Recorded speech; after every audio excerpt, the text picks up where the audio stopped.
Hey guys, this is just going to be a quick response and a few other minor things concerning the Toyota Corolla Hybrid review I did, and some response to some of the to some of the responses I got. I don't think the video was overly well received, but it's okay. It wasn't a great video. I mean, it was just basically my opinion, and I'm not really a reviewer, so I really wasn't able to. Sorry, the camera's a little weird here. I wasn't really able to get very good video of it and all that. I mean, I basically was testing it for my own purposes, for my curiosity. I wanted to share it a little with you. One comment that was given to me, they gave me the feeling that people thought it was just overly a negative review. I don't know if they really feel that way, but I just wanted to read it because I wanted to comment a little more on it. Was a viewer by the name of Patwick Griff. And that's one word. I don't know what it means. I'm sure it's cool. Definitely cooler than Verdier. But he wrote, he or she, I'm assuming it's a he, I recently rented a 2020 Corolla LE Hybrid from Toyota Rent-A-Car and spent 24 hours putting it through its paces. I wish I could do that here easily. That would have been nice. It's an amazing vehicle. Build quality was excellent. The drive was incredibly smooth, and power performance exceeded my expectations. It's extremely refined and quiet. The interior was very nice and the seats very comfortable.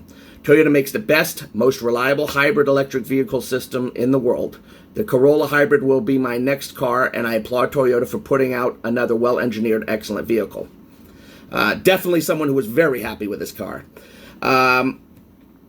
It seemed...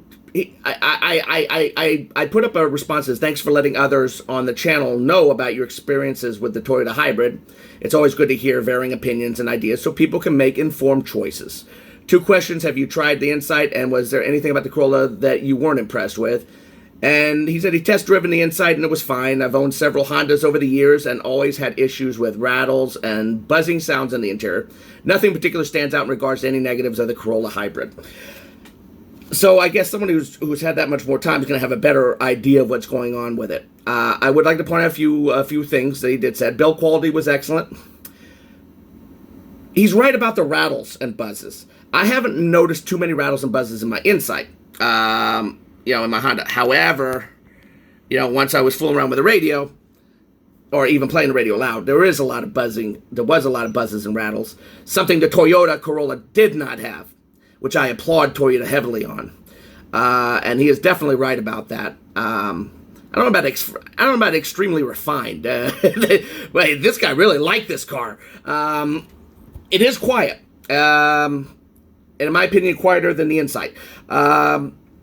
Interiors was very nice and seats very comfortable. The seats are very comfortable. I'm going to agree with you very much. They were surprisingly comfortable for a small car. The interior I don't think was particularly nice. In fact, it seemed kind of slapped together a bit. And the thing that really bothered me is it seemed cheap. It seemed very cheap on the inside. Now, it is a less expensive car, so let's be reasonable about this. But it seemed a lot cheaper than the Honda in that aspect. So this is where I'm going to have a big disagreement with this guy.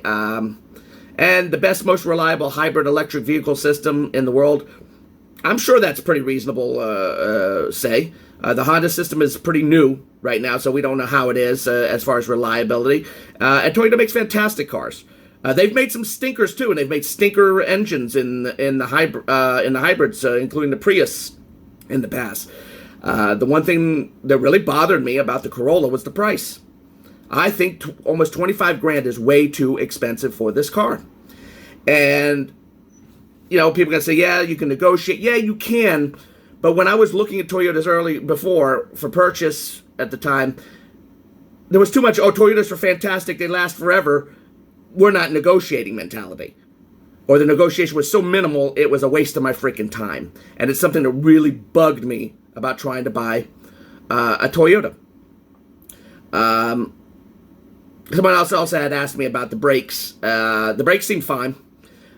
I didn't review it very well. As I said, I'm a relatively honest person, and while I was genuinely interested in this vehicle for future purchase, I was personally uncomfortable going to the dealership and driving it and filming it and doing a review on it because I felt I was being dishonest. I don't like being overly dishonest if I can help it. I mean, I am honest. I was interested in the car, and I still have some interest as a secondary car after my lease in my Ford Fusion is gone.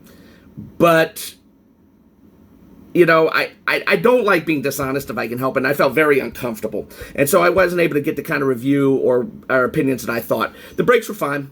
The one thing on the Honda Insight, the brakes are incredible on the Honda Insight. They have absolutely, you can feel, I can't feel any difference between the regenerative braking and when the actual calipers engage, something that I've never seen in any other car. I could feel it on the Ford Fusion, not easily, but I could feel it. I felt it on my past Toyota Prius. It didn't stick out on the Corolla, so I'm going to say it's pretty good with the brakes. Smooth power performance exceeded my expectations. That's the easy way, in my opinion, to say it's a lot faster than expected. I agree. It was definitely faster than I thought it would be. It wasn't as fast as the Honda. The more I think about it, the more I've started driving my Honda again now that I got the stereo under control.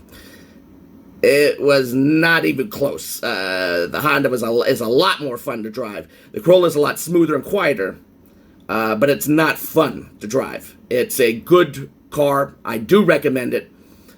I wouldn't pay 24 grand for that car. I wouldn't pay a penny over 23,000 for that car. And I'm still standing on the laurels that I feel the interior was cheap. It really felt really cheap on the inside. Not badly put together. That's the difference. Not badly put together, just cheap. It felt like they really had to save their money. They put all their money into their hybrid system, and to get it into this car, it drove well, but it didn't feel that way. But I just wanted to do a direct response to Pat Whitgriff. Thank you very much for your comment. Apparently he thought it was excellent. I thought it was a good car. I don't not recommend it. I think it's a nice car, and it's definitely worth going and testing out for yourself. Now, on that note, we're going to get done with that, and also for Steve A, I wanted to let you know a little bit more about the brakes. I'm sorry I didn't get much of a review on the brakes. I really should have paid more attention, but as I said, I felt a little uncomfortable in the car in the first place since I knew I wasn't buying. I mean, I told the salesperson I wasn't buying right then. I was waiting on a lease. But I don't like wasting people's time or making them feel I waste people's time. When you see me on here, I am generally, what you're seeing here is generally the way I really am. I may come off as gruff at times, and yes, in real life I can come off that way, but I'm generally a very honest and direct person with most people. They can help, and I felt a little tough about that. One other thing I wanted to pass on, if I could find here. There is a gentleman named John K. John K. has also been doing a lot of comments on my videos lately. Thank you very much, John. And he directed me to his site on YouTube, surprisingly called John K. John space K. On this site, he does, it's not an Insight site per se, but he does a review of his 2019 Honda Insight, pros and cons after 26 miles. It's an LX model. And he gives some great insight. So I highly recommend going to John K's webpage and watching that video. It's white. I've never been big on white cars, John, so I think you're kind of weird. But it's a great review. And he actually points out about some fit and finish issues, including some vent fit and finish issues.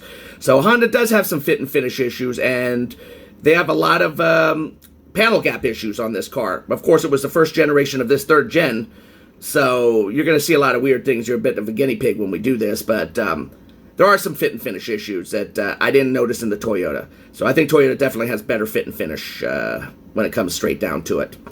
But he brings up some very good ideas on his reviews. It's about 10 minutes long for the review. Definitely well worth it. Go to his site and check it out.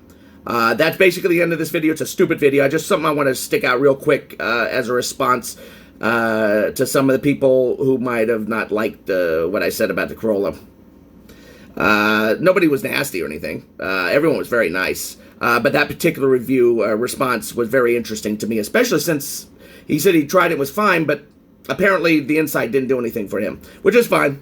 As I said, my ego isn't wrapped into my car. If people don't like my car, that's fine. They don't have to like my car. I mean, my car is awesome, and everyone else sucks. That's the way I see it. But the true fact of the matter is I was just curious about responding a little bit more. I like to be a little more civil on comments. I'm not looking to have fights, but I did want to be a little bit more verbose on my response. And verbosity is not something that's always been a problem of mine. So we'll leave it at that. Remember, check out John K's video. Well worth it. Gives you good insight into the Insight. It's an LX model, so he's not. It's still good for us EX and touring model owners because basically it's the same basic platform. All right, that's it. Verdier out for day. Bye bye.